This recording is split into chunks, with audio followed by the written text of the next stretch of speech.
Good afternoon, students. Oh, good. Today we are going to discuss the another important act, that is the Right to Information Act 2005, means माहिती अधिकाराचा कायदा. That is the Right to Information Act 2005. Very recent enactment आहे, म्हणजे हा कायदा खूप अलीकडे झालेला आहे. तर हा कायदा का झाला, तर बेसिक असं आहे त्याचं की right to information is our fundamental right. म्हणजे आपल्याला माहितीचा अधिकार जो आहे तो आपला बेसिक राईट आहे, आपला फंडामेंटल राईट आहे, मूलभूत हक्क आहे, जो आपल्याला घटनेने दिलेला आहे. तर आता आता हा राईट कुणाला आहे, to whom it is, who are the entitled to this right. This right is not only restricted to individual, म्हणजे प्रत्येक सिटीजनला हा राईट आहेच. माहिती अधिकाराचा राईट जो आहे तो एव्हरी सिटीजनला, एव्हरी इंडिव्हिज्युअलला आहेच. Plus it is available to the media also. ही जी प्रसारमाध्यमं असतात मीडिया, तर त्यांनासुद्धा हा माहिती अधिकाराचा अधिकार दिलेला आहे या कायद्याने. आणि का दिलेला आहे, तर what is the role of media.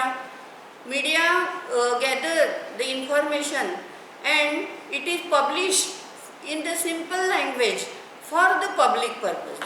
So म्हणजे पब्लिकपर्यंत एखादी महत्त्वाची माहिती पोचवण्याचं काम हे मीडिया करत असतात. तर मीडिया हे भयंकर प्रभावी माध्यम आहे आणि ते सिम्पल लँग्वेजमध्ये सगळीकडं पोचवू शकतात पब्लिश करून. त्यामुळं इंडिव्हिज्युअल बरोबरच हा राईट मीडियाला सुद्धा दिलेला आहे. त्यामुळं हा जो राईट टू इन्फॉर्मेशन जो आहे तो to whom it is available to the every citizen of the India and as well as to the media also. आता हा मीडियाला दिलेला आहे, याचं what is the another reason why it is made available to the media. Because sometimes for the individual it is very difficult to fight with the government machinery. So with the aid and with the help of the media, any individual can fight out and gather the information. So for these two reasons this act is applicable to the media also. First, it gives the information by publishing into simple language to the public. म्हणजे आपण प्रत्येक गोष्ट काय म्हणतो, पेपरला आलंय, बातम्यात सांगितलं, टी व्हीत दाखवलं, रेडिओवर सांगितलं. म्हणजे ही जी मीडिया आहे हे सगळे याच्या थ्रूच आपल्याला ही माहिती कळत असते. तर म्हणून मीडियासुद्धा कुठल्याही गव्हर्मेंट मशिनरीकडची इन्फॉर्मेशन मागू शकते. आता या ॲक्टला काय म्हटलं जातं, तर आता ह्या ॲक्टमुळं काय झालं, राईट टू इन्फॉर्मेशन म्हणजे आता ज्या ऑल जी पब्लिक अथॉरिटीज आहेत, पब्लिक अथॉरिटी म्हणजे काय, गव्हर्मेंट, म्हणजे either central government, state government किंवा गव्हर्मेंट जिथं जिथं लोकल बॉडीज आहेत, आपल्या कॉर्पोरेशन आहे, ह्या सगळ्या ज्या लोकल बॉडीज आहेत, तर जिथं जिथं गव्हर्मेंट डिपार्टमेंट आहे तर त्याला हा ॲक्ट लागू आहे. म्हणजे आपण माहिती कुणाकडनं मागू शकतो, तर ऑल दी पब्लिक अथॉरिटीज ज्या आहेत त्यांच्याकडनं आपण माहिती मागू शकतो. किंवा एखादी जर इन्स्टिट्यूशन आहे त्याला गव्हर्मेंटचं ग्रँट आहे, म्हणजे आता आपण बघतो कॉलेजेसना, शाळांना, जिथं जिथं गव्हर्मेंटची एड आहे, ग्रँट आहे, त्यांनासुद्धा हा ॲक्ट लागू आहे. म्हणजे आपण कुठली माहिती मागू शकतो as of right by this act. तर सगळ्या पब्लिक अथॉरिटीकडची किंवा जिथं जिथं गव्हर्मेंटचं एड आहे, ग्रँट आहे, तिथलीसुद्धा माहिती आपण मागण्याचा अधिकार आहे. आता what is the aim and objective of this act. आता हे खाजगी सेक्टरना म्हणजे प्रायव्हेट सेक्टरना आपण माहिती मागवू शकत नाही. It is only applicable to the public authority. Public म्हणजे काय, आपण, गव्हर्मेंट कुणाचं आहे, आपलं आहे. मग दे मस्ट बी अकाउंटेबल. आम्हाला माहिती तिथली पाहिजे, कारण आम्ही आहोत तिथे, आमचा पैसा आहे, आमचं सगळं हितसंबंध तिथे आहेत. आम्हाला जी जी आवश्यक असेल ती माहिती या पब्लिक अथॉरिटीला देणं भागच आहे. आणि त्यामुळं काय झालं की धिस ॲक्ट इज ॲप्लिकेबल, म्हणजे आपण माहिती फक्त कुणाकडची मागू शकतो, तर from the public authority only.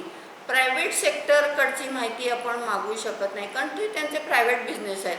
कसे पैसे खर्च करायचे काय हा त्यांचा विषय. पण पब्लिक म्हणजे आपण आहे, आपले पैसे आहेत, आपल्या हितासाठी काय तिथं स्कीम्स होत आहेत, काय त्यांच्या योजना आहेत, किंवा आता आपण बघतो बरेच मोठमोठे आर्थिक घोटाळे वगैरे सुद्धा जे आहेत ते या माहिती अधिकारातूनच बाहेर आलेले आहेत. नाहीतर आजपर्यंत पब्लिक अथॉरिटी अकाउंटेबलच नव्हती, ॲन्सरेबलच नव्हती, आम्हाला पब्लिकला ॲन्सरेबलच नव्हती. तर ह्या ॲक्टने महत्त्वाची स्टेप काय घेतली असेल, तर आता आम्हाला ह्या माहितीला ॲक्सेस मिळाला, म्हणजे आम्हाला आता प्रवेश मिळाला. आता आम्ही माहिती मागू शकतो, आणि ती सुद्धा ॲज ऑफ राईट. हा राईट कोणी दिला आपल्याला, तर the right to information act 2005नी हा आपल्याला ॲक्ट दिला. Every individual and every media is entitled to get the information from the public authority only, हे लक्षात ठेवा.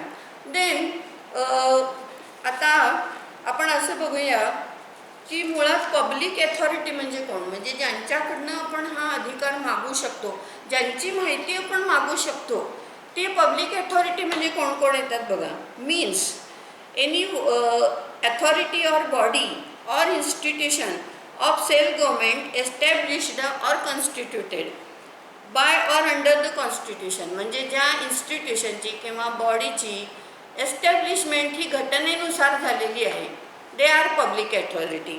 Then by any other law made by parliament, किंवा पार्लमेंटने एखादा जो कायदा केला आहे आणि त्याखाली ह्याची एस्टॅब्लिशमेंट झालेली असेल तर it will amount to public authority. Then by any other law made by state legislature, म्हणजे आपल्या राज्याच्या विधिमंडळाने जो कायदा पास केलेला आहे तर त्याच्याखाली जर एस्टॅब्लिशमेंट इन्स्टिट्यूटची झालेली असेल तर it will also amounted to the public authority. किंवा by notification issued or order made by the appropriate government and includes any body. आता बघा, ह्या व्यतिरिक्त एनी बॉडी ओन्ड म्हणजे मालकी, कंट्रोल म्हणजे ज्याच्यावर कंट्रोल आहे, और सबस्टेन्शियली फायनान्स, किंवा जिथं पुरेसं गव्हर्नमेंटचा एड येते, ग्रँट्स येत आहेत, तर non government organisation substantially finance directly or indirectly by funds provided by appropriate government. म्हणजे ह्या सगळ्यावरनं तुम्हाला लक्षात आलं असेल की who are the public authority, म्हणजे जिथं जिथं गव्हर्नमेंट मशिनरी आहे तर ते सगळे म्हणजे state government, central government, all local bodies, corporations, किंवा जिथे जिथं डायरेक्ट और इनडायरेक्टली गव्हर्नमेंटचं अनुदान असेल ते सगळे पब्लिक अथॉरिटी आहेत. म्हणजे जिथं जिथं आपला पब्लिकचा पैसा आहे, जिथं जिथं पब्लिकचे हितसंबंध गुंतलेले आहेत, त्या सगळ्याला आपण काय म्हणायचं, पब्लिक अथॉरिटी. आणि ह्या पब्लिक अथॉरिटीकडनं आपण माहिती ॲज ऑफ राईट मागू शकतो. Otherwise this is not applicable to any private sector, private body. तर म्हणजे आपण गव्हर्नमेंटकडनं, थोडक्यात पब्लिक अथॉरिटीकडनं ही इन्फॉर्मेशन मागू शकतो. तर आता व्हॉट इज द ऑब्जेक्टिव्ह, म्हणजे मेन उद्दिष्ट काय होतं हा कायदा पास होण्याचं, तर to provide for setting out a practical regime or mechanism for getting information. आता आम्हाला ह्या सगळ्या पब्लिक अथॉरिटीकडनं जिथं जिथं आम्हाला माहिती पाहिजे तिथं ते मेकॅनिझम पाहिजे ना प्रॉपर, म्हणजे माहिती मिळवण्याची जी प्रक्रिया आहे ती सगळ्यांसाठी पर्टिक्युलर सेटअप लागतो. त्या ऑफिसेसमध्ये एक पर्टिक्युलर मेकॅनिझम लागतं. तर त्या मेकॅनिझमची सेटअपची एस्टॅब्लिशमेंट करणं माहिती देण्यासाठी हे एक मेन ऑब्जेक्टिव्ह आहे. नंतर to enable the citizens to secure access म्हणजे प्रवेश. आता आम्हाला या सगळ्या पब्लिक अथॉरिटीकडे ॲक्सेस मिळाला, म्हणजे कशा आम्ही माहिती मागू शकतो, अशा दृष्टीने आम्हाला आता प्रवेश मिळाला तिथं. तर to enable citizens to secure access to information under the control of public authority, म्हणजे जिथं जिथं गव्हर्नमेंटचा संबंध आहे त्या सगळ्या अथॉरिटीकडनं आम्हाला प्रवेश मिळाला माहिती मिळवण्यासाठी. नंतर to promote transparency and accountability in the working of public authority by furnishing information. आता एक लक्षात ठेवा, जोपर्यंत आपण कोणाला ॲन्सरेबल नाही किंवा कोणाला अकाउंटेबल नाही तोपर्यंत आपली मनमानी चालू शकते, आपण आपल्या मनाप्रमाणे सगळं करू शकतो. पण आता काय, आम्ही कुठलीही बारीकशी इन्फॉर्मेशन, मोठी इन्फॉर्मेशन पब्लिक म्हणजे जर कुठल्याही सिटीजननी किंवा मीडियानी मागितली तर आम्हाला ती द्यायलाच पाहिजे. आता म्हणजे all public authorities are accountable, त्यांना हे देणं भाग आहे. त्यामुळं आता देण्यापण तिथं आता ट्रान्सपरन्सी आली. म्हणजे तिथं गुपचूप परस्पर काही आता करता येण्यासारखं राहिलं नाही. तर त्यामुळं काय झालं, सगळ्या गव्हर्मेंट अथॉरिटीच्या, सगळ्या अथॉरिटी खालच्या लोकांच्याकडे ऑफिसेसमध्ये, इन्स्टिट्यूशनमध्ये, बॉडीमध्ये काय आलं, एक ट्रान्सपरन्सी आली. ट्रान्सपरन्सी म्हणजे आता आम्ही आतपर्यंत जाऊ शकतो, ह्या माहितीपर्यंत आम्ही जाऊ शकतो, पारदर्शक झालं आता. आणि त्यामुळं त्यांना त्यांची पब्लिक अथॉरिटीची जबाबदारी वाढली. त्यांना माहिती कुठली द्यावी लागते म्हणजे ती मेंटेन केली पाहिजे. नंतर ती सच्ची माहिती पाहिजे, ती खरी माहिती पाहिजे. कुठला घोटाळा झाला असेल तर तो बाहेर येईल, त्यामुळे ते करू नये. तर ही सगळी मेन उद्दिष्ट आहे. म्हणजे there is a direct control on the all public authorities. कारण आम्ही अकाउंटेबल आहे, तुम्ही माहिती मागाल ते आम्हाला द्यायला पाहिजे. म्हणून तिथं खोटेपणा ह्या सगळ्या गोष्टी आता खूप कमी झाल्या, कारण आम्ही माहिती मागू शकतो. आणि ह्या माहिती आधारेच गव्हर्मेंटमधले अनेक घोटाळे सगळे उघडकीला आलेले आहेत. मोठमोठे आर्थिक घोटाळे हे ह्या माहिती अधिकारामुळे बाहेर आलेले आहेत. नाही तर आजपर्यंत सगळं गुपचूप चाललेलं होतं. तर कारण आमचे पैसे आहेत, आमच्या हिताच्या गोष्टी इथं आहे. समजा गव्हर्मेंटने एखादी स्कीम सुरू केली तर त्या स्कीमचे कोण एलिजिबल आहेत, कुणाला मिळू शकतात, काय अमाऊंट आहे, त्याचे नियम काय आहेत, हे आम्हाला सगळं कळलं पाहिजे. आणि त्यामुळं काय झालं आहे, रूरल एरियामध्ये सुद्धा आता खूप प्रगती व्हायला लागली आहे. कारण त्यांना पण आता कळून चुकलं आहे की बऱ्याचशा शेतकऱ्यांसाठी स्कीम्स असतात किंवा बऱ्याच दारिद्र्य रेषेखाली लोकांसाठी स्कीम असतात, त्या खेडेगावापर्यंत पोचतच नव्हत्या. आता त्या सगळ्या पोचत असल्यामुळं तिथं पण प्रगती व्हायला लागली. त्यांना करेक्ट माहिती मिळते त्याची. आणि नाही जर आपल्याला मिळाले त्याचे लाभ, एलिजिबल असून सुद्धा, तर ते तक्रार करू शकतात. तर नंतर to constitute or establish central information commission, म्हणजे केंद्रीय माहिती आयोग आणि state information commission for the purpose of this act. तर ह्या ॲक्टनी काय झालं, सेंट्रल लेवलला एक माहिती कमिशन आणि स्टेट लेवलला प्रत्येक एक माहिती कमिशनची एस्टॅब्लिशमेंट झाली ह्या ॲक्टमुळे.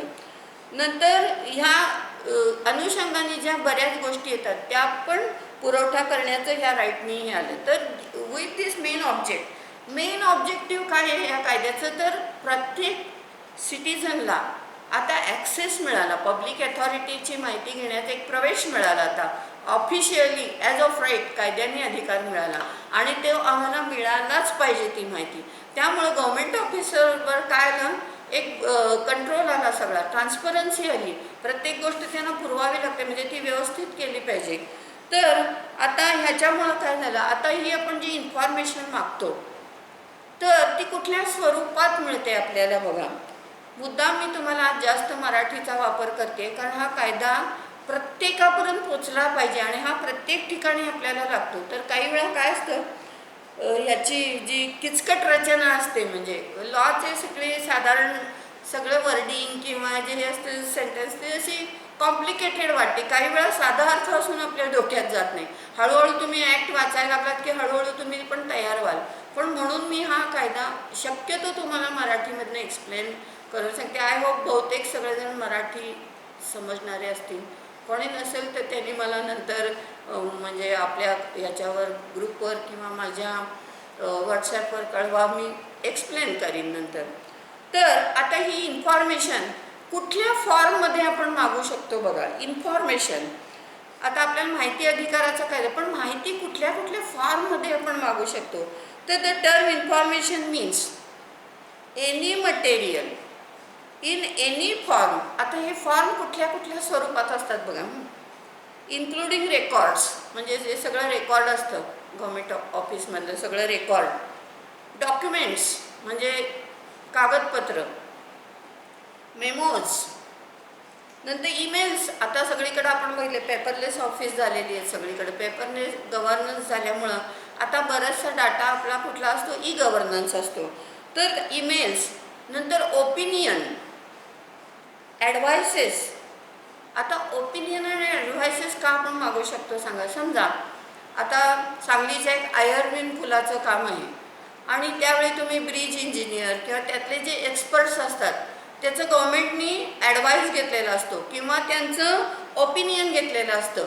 आता जर त्यांनी सांगितलं हा पूल आता वाहतुकीस उपयोगाचा नाही आणि असं ओपिनियन लेखी देऊन सुद्धा जर शासनाने टोल मिळण्यासाठी किंवा ह्याच्यासाठी जर चालू ठेवला तर ही आपल्याला माहिती अधिकाराच्या ह्याच्यातनं मिळू शकतो. त्यामुळं एखादा प्रोजेक्ट करताना किंवा हे करताना जर गव्हर्नमेंटने एखादा एक्सपर्ट्सचं ओपिनियन घेतला असेल किंवा ॲडवाईस घेतला असेल तो पण आम्हाला पाहिजे आणि ते ॲडवाईसप्रमाणे वागतायत की नाही किंवा ओपिनियनप्रमाणे त्यांनी पुढचं हे केलं आहे की नाही कार्यवाही हे आपल्याला कळायला पाहिजे. तर ती माहितीसुद्धा आपण मागू शकतो. नंतर प्रेस रिलीज म्हणजे काही वेळा काय होतं असते वस्तुस्थिती वेगळी आणि प्रेस रिलीज म्हणजे जे प्रेस कॉन्फरन्स बोलवतात आणि त्यानं काहीतरी चुकीची माहिती पण सांगितली जाते किंवा माहिती सांगतात. एखादी स्कीम आहे समजा कोण लाभार्थी आहेत त्याची माहिती दिली जाते आणि प्रत्यक्षामध्ये तसं इम्प्लिमेंटेशन होत नसतं.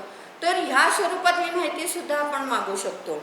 नंतर सर्क्युलर्स वेळोवेळी जी गव्हर्नमेंटची परिपत्रकं निघतात तर त्याची आपण माहिती मागू शकतो. ऑर्डर्स, लॉगबुक्स. आता लॉगबुक याचा अर्थ तुम्हाला सांगते. लॉगबुक म्हणजे काय आहे, आता हे आपण बघतो प्रेसिडेंट पंतप्रधान मोठमोठे परदेशवारी करत असतात. आता ह्या परदेशवारीचा जो मोठा ह्यूज जो एक्सपेंडिचर होतो तो अर्थातच गव्हर्नमेंटचाच खर्चाने ते जातात. तर इथं आम्हाला त्याचे पण डिटेल्स पाहिजेत. याला लॉगबुक म्हणतात. जे मोठ्या सफारी म्हणजे परदेशी प्लेननी यांनी ज्या होतात तर आम्हाला त्याचा तपशील पाहिजे. कारण आता इथं खरंच आवश्यकता होती का हा फॉरेन दौरा करण्याची किंवा फॉरेन दौरा केला असेल तर त्यातनं निष्पन्न काय झालं, व्हॉट इज द आउटकम, हे पण आम्हाला सगळं कळलं पाहिजे. तर आपण ते पण मागू शकतो. किंवा कॉन्ट्रॅक्ट्स, गव्हर्नमेंट कॉन्ट्रॅक्ट्स जे असतात तर त्याचे डिटेल्स आपण मागू शकतो. रिपोर्ट्स, पेपर, सॅम्पल्ससुद्धा आपण मागू शकतो. बरेचदा सॅम्पल्स घेतली जातात आणि सॅम्पलप्रमाणे वागणं झालेलं नसतं तर आम्हाला सॅम्पल्स मागू शकतो. मॉडेल्स मागू शकतो. डाटा मटेरियल इलेक्ट्रॉनिक फॉर्ममधलं असेल तर ते मागू शकतो. किंवा information related to private body आहे म्हणजे प्रायव्हेट बॉडीची इन्फॉर्मेशन आहे पण ती थ्रू पब्लिक अथॉरिटी जावं लागते तर तीसुद्धा माहिती मागू शकतो. म्हणजेच थोडक्यात आपण माहिती ही ऑल फॉर्मॅटमध्ये कुठल्याही स्वरूपात असेल तरी ती आपण मागू शकतो. तर हे सगळ्यात महत्त्वाचं आहे. आता ह्यानंतर पब्लिक अथॉरिटी आपण बघितलं तर रेकॉर्ड आपण रेकॉर्ड मागू शकतो कुठल्याही पब्लिक अथॉरिटीकडचं. तर आता रेकॉर्डमध्ये काय काय येतं बघा. तर एनी डॉक्युमेंट, मॅन्युस्क्रिप्ट म्हणजे हस्तलिखित असतात की पूर्वीची जुनी हस्तलिखितं, अँड फाईल, नंतर मायक्रोफिल्म, मायक्रोफिच अँड फॅसिमेल म्हणजे काय एक्झॅक्ट प्रतिकृती आपण म्हणतो ना. आता समजा एखादं मोठा प्रोजेक्ट आहे, एखादं धरण बांधायचं तर त्याची प्रतिकृती तयार केली असते, मॉडेल तयार केलेलं असतं ते मागवू शकतो. नंतर any reproduction of image or images embodied in such microfilm त्याचे इमेजेस मागू शकतो. Any other material produce by a computer or any other device म्हणजे हे सगळं रेकॉर्डमध्ये येतं. म्हणजे रेकॉर्डच्या डेफिनेशनमध्ये ह्या सगळ्या गोष्टी येतात आणि हे रेकॉर्ड आपण मागवू शकतो कुठल्याही फॉर्ममध्ये असलं तरी. तर हे सगळ्यात महत्त्वाचं. आता सगळ्यात महत्त्वाचं म्हणजे what is the right to information. Literally meaning काय, माहिती अधिकाराचा हक्क. तर means the right to information accessible म्हणजे आता आम्हाला प्रत्येक इंडिव्हिज्युअलला, प्रत्येक सिटीजनला, मीडियाला हा ॲक्सेस मिळाला आता ह्याच्यामुळं. Which is held by or under control of any public authority म्हणजे जिथं जिथं गव्हर्नमेंटचा संबंध आहे तिथली कुठलीही माहिती आम्ही ॲज ऑफ राईट ह्या कायद्यामुळे मागू शकतो. आता त्यात आपण काय काय मागू शकतो परत. टेकिंग नोट्स, समजा आम्हाला काही नोट्स घ्यायचे तर आम्हाला ते रेकॉर्ड तुम्ही अवेलेबल करून द्यायला पाहिजे, आम्ही तिथं नोट्स घेऊ. किंवा इन्स्पेक्शन म्हणजे आम्हाला बघायपुरता हवं आहे. किंवा एनी डॉक्युमेंट रेकॉर्ड. नंतर सर्टिफाईड कॉपीज जर आम्हाला त्यातल्या कशाच्या हव्या असतील तर त्या आम्ही मागू शकतो. नंतर टेकिंग सर्टिफाईड सॅम्पल्ससुद्धा. आता आपण बघतो हे रस्ते खड्डे बिड्डे असतात त्याचंसुद्धा आपण सॅम्पल मागू शकतो. म्हणजे टेंडरमध्ये कुठलं ऑफर केलं गेलं तर कुठलं मान्य केलं गेलं प्रत्यक्ष वापरलं कुठलं हे पण आपण यासाठी सर्टिफाईड सॅम्पलसुद्धा मागवू शकतो, लक्षात घ्या. नंतर obtaining information in form diskette, floppies, tapes, video cassette, म्हणजे जर इलेक्ट्रॉनिक फॉर्ममध्ये जर ते रेकॉर्ड असेल तर ते मागू शकतो, त्याच्या प्रिंटआउट्स घेऊ शकतो आपण. तर म्हणजे एक लक्षात घ्या की कुठल्याही फॉर्ममध्ये हे रेकॉर्ड असू दे, कुठल्याही स्वरूपात असू दे, त्याची माहिती आपण मागू शकतो. आता सगळ्यात महत्त्वाचं म्हणजे आता हा राईट कोणाला आहे तर all citizens shall have the right to information. प्रत्येक नागरिकाला हा माहिती अधिकार देण्यात आलेला आहे, कारण this is the fundamental right. कुठल्याही पब्लिक अथॉरिटीची माहिती मिळवणं आमचा राईट आहे. पब्लिक म्हणजे गव्हर्नमेंट हे आमचं आहे. Any citizen can have access to information from the public authority. म्हणजे त्या सिटीजनला ठराविकच काही क्वालिफिकेशन पाहिजे किंवा काय असं काहीही नाही. तर ही कॅन इन्स्पेक्ट, बघू शकतो, नोट्स घेऊ शकतो, सर्टिफाईड कॉपी मागू शकतो, इलेक्ट्रॉनिक फॉर्ममधलीही माहिती मागू शकतो. तर हा अधिकार आपल्याला मेन कशामुळे मिळाला तर या माहिती अधिकाराच्या कायद्याने मिळाला. आता आम्हाला डायरेक्ट ॲक्सेस मिळाला त्या माहितीपर्यंत. नंतर हा ॲक्ट जो आहे तर त्यामुळं आता काय झालं, ही माहिती पुरवणं हे आता कायद्याने मॅन्डेटरी झालं सगळ्या पब्लिक अथॉरिटीवर. मग ही माहिती देण्यासाठी काही मशिनरी सेटअप करणं गरजेचं असतं. तर ही मशिनरी सेटअप करण्यासाठी आता पब्लिक अथॉरिटीवर काय काय बंधनं आली, कारण ती त्याने मशिनरी सेटअप करायला पाहिजे माहिती मागितली की.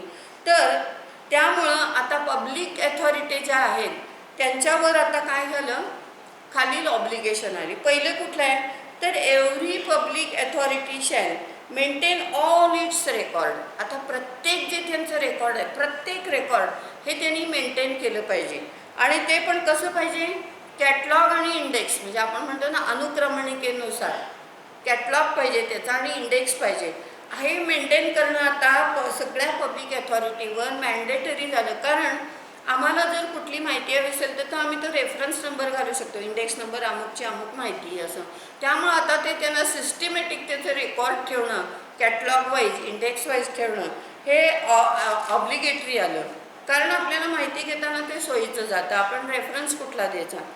नंतर प्रत्येक माहिती जी असते ह्या ऑफिसेसची, पब्लिक अथॉरिटीच्या ऑफिसची जी माहिती असते ती publish within 120 days from enactment of this act. म्हणजे हा ॲक्ट झाल्यापासून 120 दिवसाच्या आत ही. आता हा 120 दिवस का दिले असतील त्यांना सांगा. हे सगळं कायदा आला पण त्याची मशिनरी सगळी यंत्रणा करण्यासाठी हे दिवस दिलेले असतात.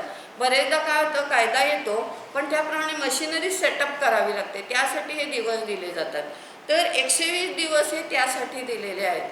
तर 120 दिवसाच्या आत प्रत्येक पब्लिक अथॉरिटीने काय काय प्रसिद्ध केलं पाहिजे बघा. म्हणजे पब्लिकला माहिती पाहिजे हे particulars of its organisation, function and duties.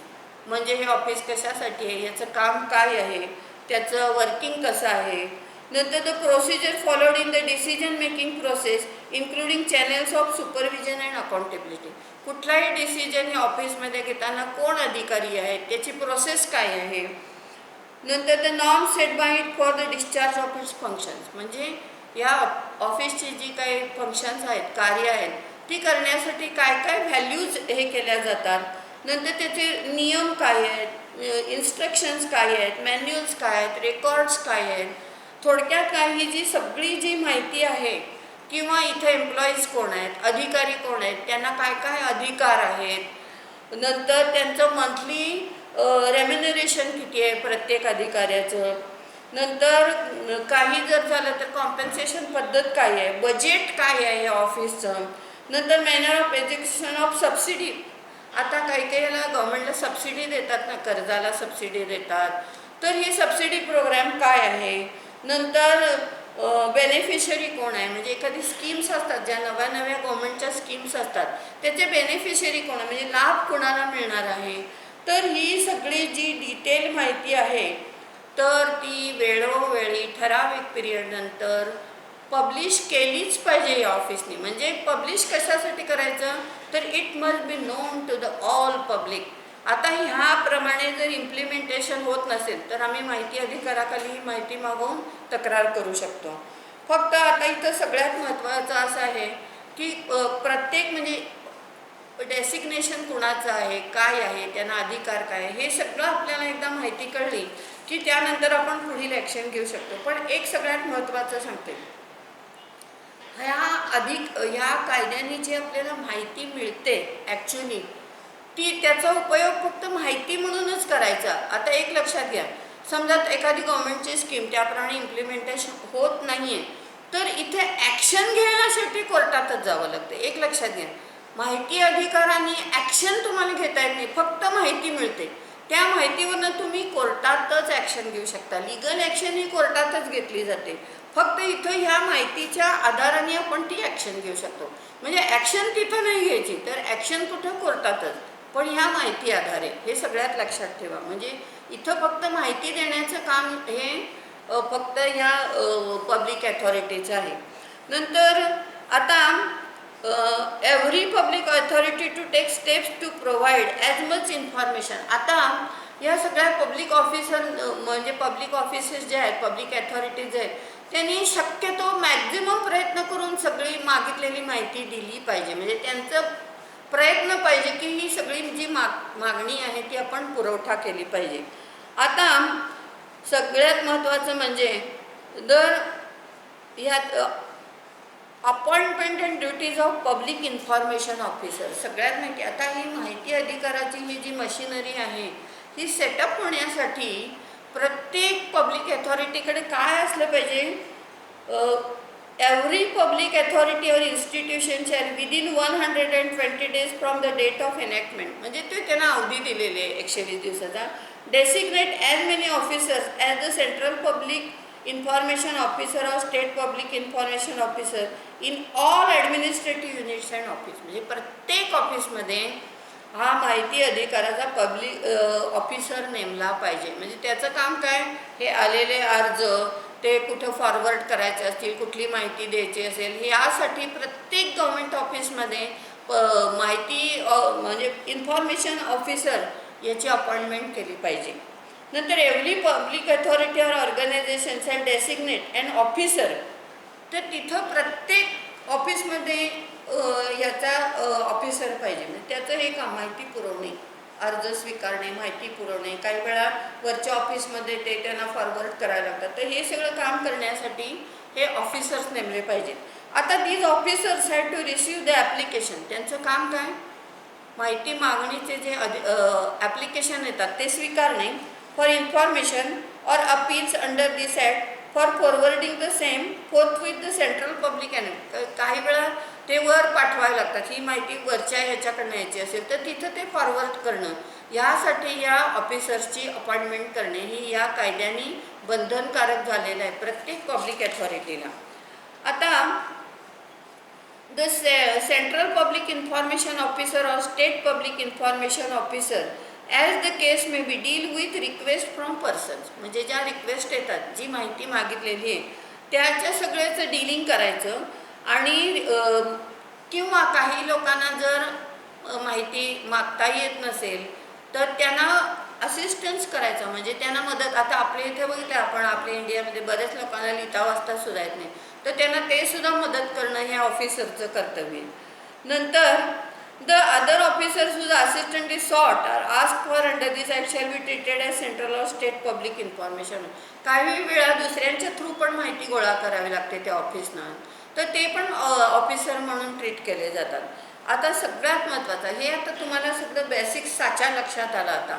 म्हणजे हे कुणाला ॲप्लिकेबल आहे, हा राईट कुणाला आहे, कुठल्या कुठल्या फॉर्ममध्ये आपल्याला माहिती मिळू शकते, ह्या कायद्याच्या मागचं ऑब्जेक्टिव्ह काय, हे आता आपल्याला सगळं कळलं. आता सगळ्यात महत्त्वाचं म्हणजे what is the procedure for obtaining information. तुम्हाला एखादी माहिती हवी आहे तर आता आपल्याला प्रोसिजर काय आहे हे करण्यासाठी ते आता मुळात आपला मेन फोकस ह्याच्यावर राहील. What is the procedure for the getting the information. तर पहिली स्टेप काय, एनी पर्सन, म्हणजे हा अधिकार सगळ्यांना आहे. Any person who desires to obtain any information, म्हणजे ज्याला ही माहिती हवी आहे, under this act shall make a request in writing. आता लेखी अर्ज द्यावा लागतो तिथं, ऑर थ्रू इलेक्ट्रॉनिक मीन्स, म्हणजे तुम्ही ऑनलाईन सुद्धा हे करू शकता हा अर्ज. इन इंग्लिश, आता त्याला बंधन काय बघा, एक तर either in English or in Hindi, म्हणजे या आपल्या राष्ट्रीय भाषा म्हणून धरल्या जातात. तर इंग्लिशमध्ये हा तुमचं जे ॲप्लिकेशन आहे तो कशात पाहिजे, एक तर तो रिटर्न पाहिजे किंवा ऑनलाईन, आणि इंग्लिशमध्ये किंवा हिंदीमध्ये किंवा any official language of area, म्हणजे त्या एरियातली जी स्थानिक भाषा असेल, ते ऑफिस जिथं असेल त्या एरियामध्ये जी लोकल लँग्वेज असेल त्या लँग्वेजमध्ये, म्हणजे either in English or in Hindi or in local language, याच्यामध्ये रिटर्न अर्ज दिला पाहिजे. आता त्या अर्जाचं पर्टिक्युलर फॉर्मॅट असं काही नाही आहे, पण त्याच्यामध्ये तुम्ही माहिती, म्हणजे तुमचं नाव, कुठली माहिती पाहिजे, कुठल्या स्वरूपात पाहिजे, हे द्यावं लागतं. आता ह्यामध्ये सगळ्यात एक इम्पॉर्टंट फॅक्टर तुम्हाला सांगते की ही माहिती आम्हाला कशासाठी हवी आहे, ह्याचं रिझन या ॲप्लिकेशनमध्ये देण्याची आवश्यकता नाही. याचं कारण काय असेल सांगा. समजा एखादं इन्व्हेस्टिगेशन सुरू आहे, एखाद्या मोठ्या आर्थिक घोटाळ्याचं इन्व्हेस्टिगेशन सुरू आहे, आणि समजा आम्ही म्हटलं की आम्हाला त्याच्यासाठी ही माहिती हवी आहे, तर काय होईल, तिकडे एव्हिडन्स टॅम्पर केला जाईल किंवा कुठलं तरी पॉलिटिकल प्रेशर तुमच्यावर आणलं जाईल, म्हणजे त्याचा बंदोबस्त आधीच केला जाईल. त्यामुळं सगळ्यात इम्पॉर्टंट प्रोव्हिजन काय आहे, तुम्हाला ही माहिती कशासाठी हवी आहे याचं रिझन ह्या ॲप्लिकेशनमध्ये देण्याचं कारण नाही. लक्षात ठेवा, जर फ्युचरमध्ये कोणी तुम्हाला सांगितलं तर कशाला हवे, अजिबात डिस्क्लोज करायचं नाही. कायद्यानेच तुम्हाला प्रोटेक्शन दिलेलं नाही, तर तिकडं काहीतरी घोटाळाच होईल, आधीच बंदोबस्त केला जाईल की एखादी तुम्हाला माहिती हवी अमुकसाठी, याच्यावर ॲक्शन घेण्यासाठी, त्या आधीच पानं फाटतील, काहीही होऊ शकतं, आपल्याला माहीत आहे. तर म्हणून याचं ॲप्लिकेशनमध्ये रिझन देण्याचं कारण नाही. The application should अकंपनी such fee, आता अगदी नॉमिनल फी असते त्याच्यात, म्हणजे अगदीच नॉमिनल फी असते त्याच्याबरोबर ह्या ॲप्लिकेशनसोबत. तर नियमाप्रमाणे फी भरावी लागते अर्जासोबत. नंतर आता समजा एखाद्याला लिहिता येत नसेल तर ते हे ऑफिसर आपल्याला, आपण असिस्टंट मदत घेऊ शकतो त्यांची. नंतर the application should specify the particulars of information sought or required by him or her. आता मुळात हे मात्र डिटेल तपशील पाहिजे की तुम्हाला काय माहिती हवी आणि कुठल्या स्वरूपात हवी, त्याचा मात्र डिटेल्स तपशील पाहिजे. पण ही माहिती कशासाठी हवी आहे हे मात्र अजिबात डिस्क्लोज करण्याचं कारण नाही. वेर द पर्सन, कारण डिटेल आपण तपशील दिला म्हणजे गव्हर्नमेंट ऑफिसनं आपल्याला माहिती द्यायला सोपं पडतं, म्हणून डिटेल तपशील पाहिजे. मात्र कुठल्या माहिती पाहिजे आणि ती कुठल्या फॉर्ममध्ये पाहिजे. नंतर where the person cannot make return application the central or state public information shall render all reasonable assistance. म्हणजे आता खूप निरक्षर लोक असतात, कोणाला माहिती नसते, मग हा फॉर्म कसा भरायचा आहे, काय करायचं, ही पण माहिती दिली पाहिजे. म्हणजे केवळ त्यामुळे एखादी व्यक्ती माहितीपासून हे राहता कामा नये, दूर राहता कामा नये, म्हणजे त्यांचा हा अधिकार जाता कामा नये, वंचित राहता कामा नये. म्हणजे ही मदत करणं हे सुद्धा कायद्याने बंधनकारक केलेलं आहे, कारण सगळ्यांना सगळे प्रोसिजर माहीत नसतात. आपल्या इथं अजूनही दुर्दैवाने म्हणजे इलिटरेट पर्सन्स खूप आहेत, तर त्यांना ही मदत केलीच पाहिजे. म्हणजे त्यामुळं ते या माहितीपासून वंचित राहता कामा नये. त्यामुळे खेडोपाडचे लोकसुद्धा म्हणजे असिस्टन्स घेऊन ही अर्ज देऊ शकतात. The applicant making request for information shall not be required to give any reason. सगळ्यात महत्त्वाचं, कायद्याने केवढं प्रोटेक्शन दिलं आहे बघा, आणि केवढा विचार केलेला आहे की हे रिझन तुम्हाला द्यायचं कारण नाही, आणि कोणीही कुठलीही माहिती मागू शकतो. असं नाही की तुमचा काय संबंध आहे, तर तसं नाही, आणि आम्ही कशासाठी वापरणार आहे हे द्यायचं कारण नाही. आणि सगळ्यात महत्त्वाचं मात्र, ही माहिती मागताना तुम्ही कुठली माहिती फक्त मागू शकता, त्या ऑफिसशी रिलेटेड असेल तीच माहिती. उद्या तुम्ही म्हणाल की आता ते जे ऑफिसर आहेत ना ते संध्याकाळी कुठं फिरायला जातात, ते कुणाबरोबर जातात, असली पर्सनल माहिती तुम्हाला मागता येत नाही. तर फक्त त्या ह्याच्याशी जी कन्सर्न माहिती असेल, कुठलीही प्रायव्हेट माहिती तुम्ही मागू शकत नाही, एवढं लक्षात ठेवा. ते हे उद्दिष्ट नाही, त्या ऑफिसची कामाच्या संदर्भात जे असेल तेवढीच माहिती तुम्हाला मागता येते, कुठलीही पर्सनल माहिती तुम्ही मागू शकत नाही. आता हा जो ॲप्लिकेशन आला, आपण दिला ॲप्लिकेशन, लेखी स्वरूपात दिला किंवा ऑनलाईन दिला, काय काय माहिती पाहिजे त्यात सगळा तपशील भरला, त्याच्याबरोबर फी भरली की आता काय होतं तर the public authority to which such application is made shall transfer. आता काही वेळा काय असतं, आपण एखाद्या ऑफिसकडं ही माहिती मागतो, पण ती माहिती दुसऱ्या ऑफिसकडच्या थ्रू मिळायची असते, तर हे काय करतात, जिथं आपण दिलं आहे ते ट्रान्सफर करतात त्या ऑफिसकडं की ही माहिती आम्हाला पाठवून द्या असं. नंतर such transfer of application shall be made as soon as practicable but not later than 5 days. म्हणजे समजा आपण एखाद्या ऑफिसकडं असा अर्ज दिला आणि ती माहिती त्या ऑफिसला दुसऱ्या ऑफिसकडनं येणारी असेल, तर ॲप्लिकेशन दिल्यापासून 5 दिवसाच्या आत त्यांनी तो फॉरवर्ड केला पाहिजे, ट्रान्सफर केला पाहिजे त्या ऑफिसकडं. म्हणजे इथं सगळ्यात महत्त्वाचं काय आहे, प्रत्येकाला टाईम बाउंड का दिलेला आहे, तर आम्हाला लवकरात लवकर माहिती मिळावी. आणि ही माहितीसुद्धा कशी आहे, तर ती लवकर ॲज एक्सपेडियसली ॲज अर्लियर, म्हणजे ही माहिती आम्हाला जितकी लवकरात लवकर मिळेल तेवढी दिली पाहिजे. आणि मॅक्झिमम लिमिट किती आहे, तर 30 days from the date of application. म्हणजे आपण अर्ज दिल्यापासून लवकरात लवकर 2 दिवसात 4 दिवसात दिली तर चांगलंच आहे, पण what is the maximum limit 30 days. तर ह्या ॲक्टमध्ये एक तुमच्या लक्षात येईल, प्रत्येकाला एक टाईम बाउंड प्रोग्राम दिलेला आहे. याचं कारण काय, महिने अर्ज पडून राहिला, मग आपल्याला त्याचं फ्रस्ट्रेटच होईल तो अर्ज. आम्ही ज्याच्यासाठी मागणी करतोय ते जर आम्हाला माहिती मिळत असेल तर त्याचा हेतूच फ्रस्ट्रेट होईल. त्यामुळे प्रत्येक ठिकाणी टाईम बाउंड प्रोग्राम आहे. तर ॲज एक्सपेडियसली आता आपण अर्ज दिला, तर आता प्रोसिजर काय बघा, हा अर्ज निकाली काढण्याची प्रोसिजर हे सगळ्यात महत्त्वाचं आहे. अर्ज देण्याची प्रोसिजर, तो निकाली काढण्याची प्रोसिजर आणि कुठली माहिती देता येत नाही, हे तिन्ही गोष्टी आपल्याला माहितीच्या दृष्टीने महत्त्वाच्या आहेत. म्हणून ते मी तुम्हाला डिटेल सांगते. तर द प्रोसिजर फॉर डिस्पोजल म्हणजे फायनल निर्णय करणं of application received for information will be as follows. The central or state public information officer on receipt of an application shall as expeditiously, म्हणजे लवकरात लवकर, ॲज पॉसिबल, जितकं शक्य असेल तितक्या लवकर, and in any case within 30 days. आणि जर लवकरात लवकर तुम्ही 2 दिवसात 1 दिवसात दिलं तर चांगलीच गोष्ट आहे, पण what is the maximum limit, within 30 days of the receipt of the request. म्हणजे लवकरात लवकर द्या, पण जास्तीत जास्त किती अगदी शक्य नसेल तर मॅक्झिमम लिमिट 30 days. म्हणजे जी माहिती आम्हाला वेळेवर मिळणं आवश्यक आहे ती वेळेवरच मिळाली पाहिजे आम्हाला. आयदर प्रोव्हाइड द इन्फॉर्मेशन, आता ते काय करतील, अवेलेबल असेल सगळं असेल तर ते तुमच्या मागणीप्रमाणे तुम्हाला माहिती पुरवतील, किंवा reject the request for any reason specified in section 8 and 9. आणि देता येण्यासारखी नसेल, आता कुठली देता येण्यासारखी नसेल ते आपण नंतर बघूया. तर एक तर मागणीप्रमाणे माहिती देतात किंवा तुमचा अर्ज रिजेक्ट केला जातो, ग्राउंड द्यावं लागतं. मात्र रिजेक्ट करताना एखादी माहिती आम्ही का देऊ शकत नाही ह्याचं मात्र रिझन देणं त्या पब्लिक ऑफिसरवर बंधनकारक आहे.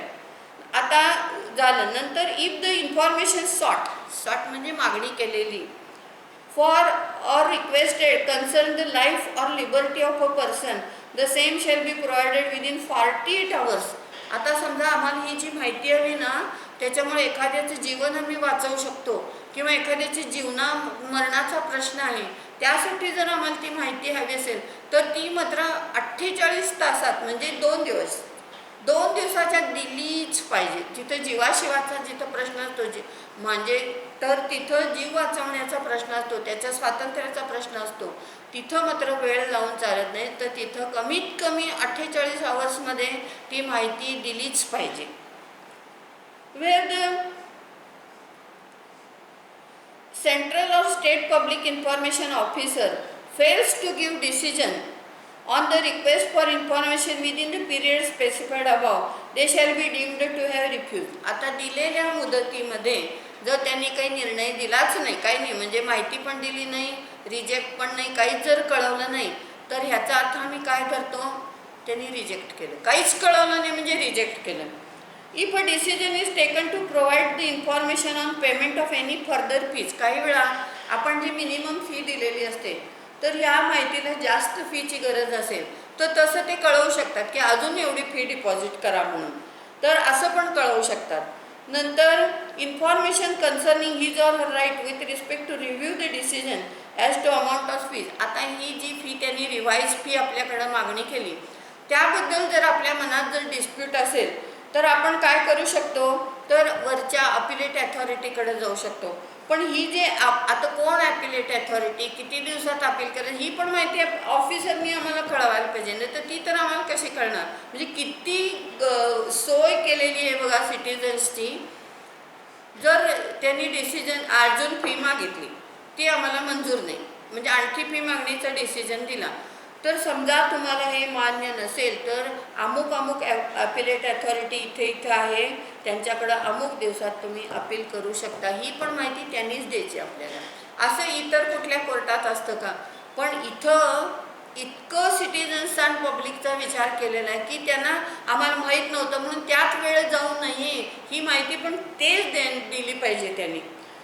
when the access to the record or part thereof is required to be provided under this act to the seniorly disabled person, म्हणजे डिसेबल म्हणजे काय, अपंग व्यक्ती आहेत, the central or state public information officer shall provide assistant. म्हणजे एखादी व्यक्ती अपंग आहे तर त्यांना सुद्धा मदत केली पाहिजे हे अर्ज देण्याच्या कामी.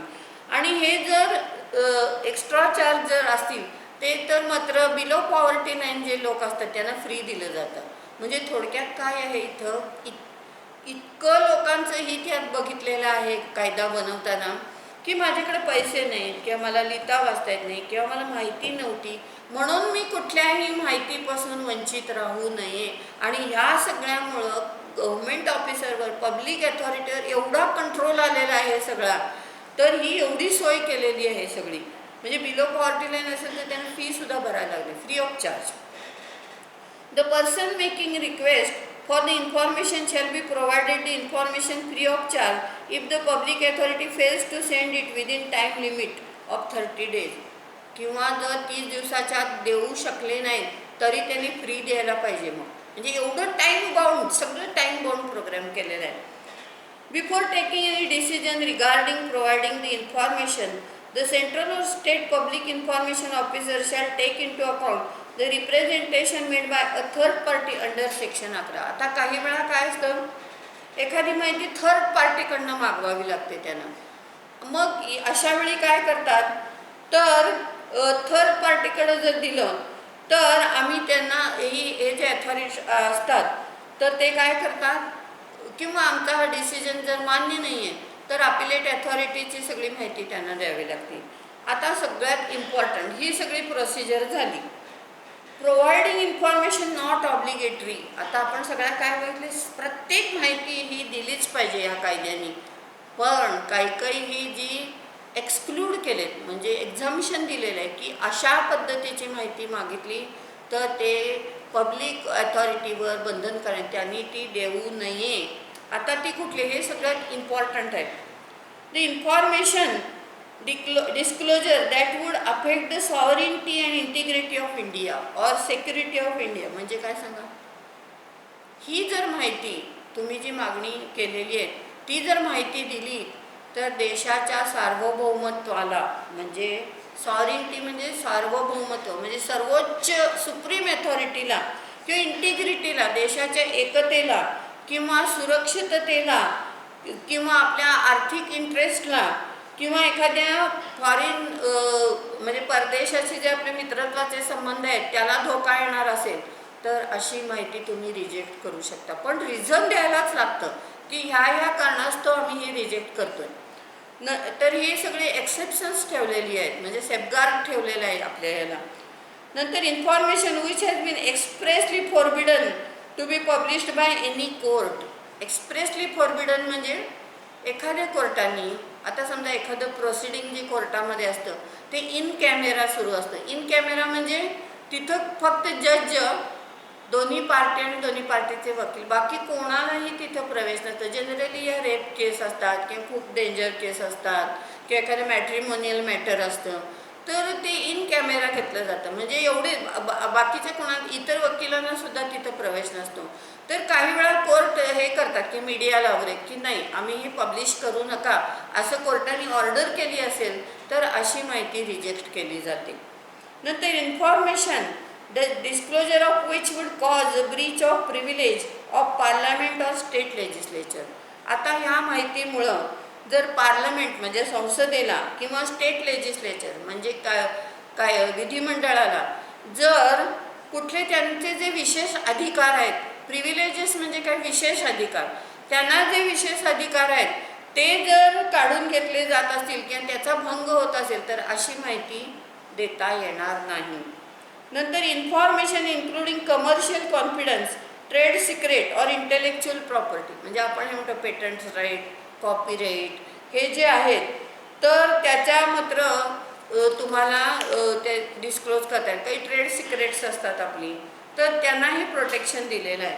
पण जर असं वाटलं तर आम्ही त्या थर्ड पार्टीला विचारू शकतो की नोटीस पाठवू शकतो की आम्ही देऊ का, असं त्यांच्या परवानगीने देता येतं. त्यांची परवानगी नसेल तर देता येत नाही. नंतर information received in confidence from foreign government. आता आपण बघतो हे आपले फॉरेन डिग्निटरीज जे असतात, प्रेसिडेंट असतात किंवा मोठमोठे मिनिस्टर्स असतात किंवा आपले प्राईम मिनिस्टर असतात, हे जे परदेश दौरे करतात तिथं त्या परदेशच्या डिप्लोमॅट्सची किंवा तिथल्या अधिकाऱ्यांची त्यांच्या काही चर्चा होतात त्या कॉन्फिडेन्शियल स्वरूपाच्या असतात. तर समजा त्या देशांनी आपल्याला अशी लिमिट घातलेली असेल की ही जी निगोशिएशन झाली ती तुम्ही पब्लिश करू नका, ही कुणाला माहिती देऊ नका, असं जर त्यांनी आपल्यावर रिस्ट्रिक्शन घातले असेल आणि अशी जर माहिती कोणी मागितली असेल तर ती देता येणार नाही, ती रिजेक्ट केली जाते. फक्त एक लक्षात ठेवा, कुठलीही माहिती रिजेक्ट करताना त्याचं सविस्तर रिझन द्यावं लागतं पब्लिक अथॉरिटीला. नंतर information the disclosure of which would endanger the life or physical safety of any person or identity. म्हणजे तुम्हाला जर एखादी माहिती दिली, आता उद्या तुम्ही म्हणाल पोलीस स्टेशनला माहिती द्या, हा आरोपी कुठं आहे मला सांगा, आणि तुम्ही परस्पर त्याचा काटा काढणार असाल तर ही माहिती तुम्हाला देता येणार नाही. कारण का तुम्ही त्या माणसाचं जीवन धोक्यात येईल. म्हणजे अशी कुठलीही माहिती देता येणार नाही की ज्याच्यामुळे दुसऱ्या व्यक्तीचं जीवन धोक्यात येणार असेल. नंतर cabinet papers including records of deliberations of the council of minister secretary.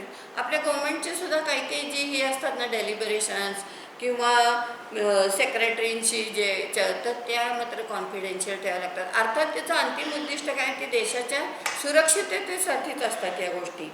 नंतर information which relates to personal information. Personal information तुम्ही मागू शकत नाही. आता पंतप्रधान मोदीजी यांच्याकडे सध्या किती सूट आहेत, त्यांच्याकडे किती शूज आहेत, असल्या माहिती तुम्हाला ह्या ॲक्टनी मागता येणार नाहीत. काही वेळा क्युरिओसिटी म्हणून पण ह्या अशा पर्सनल गोष्टी ज्याच्याशी तुमचं डायरेक्ट कन्सर्न आहे ऑफिस वर्कशी, तर ह्या ज्या सगळ्या आहेत ह्या रिजेक्ट केल्या जाऊ शकतात. ह्या सोडून ज्या ज्या गोष्टी आहेत त्या मात्र देणं हे मॅन्डेटरी आहे, त्या दिल्याच पाहिजे. नंतर information cannot be rejected in the following case. आता ह्या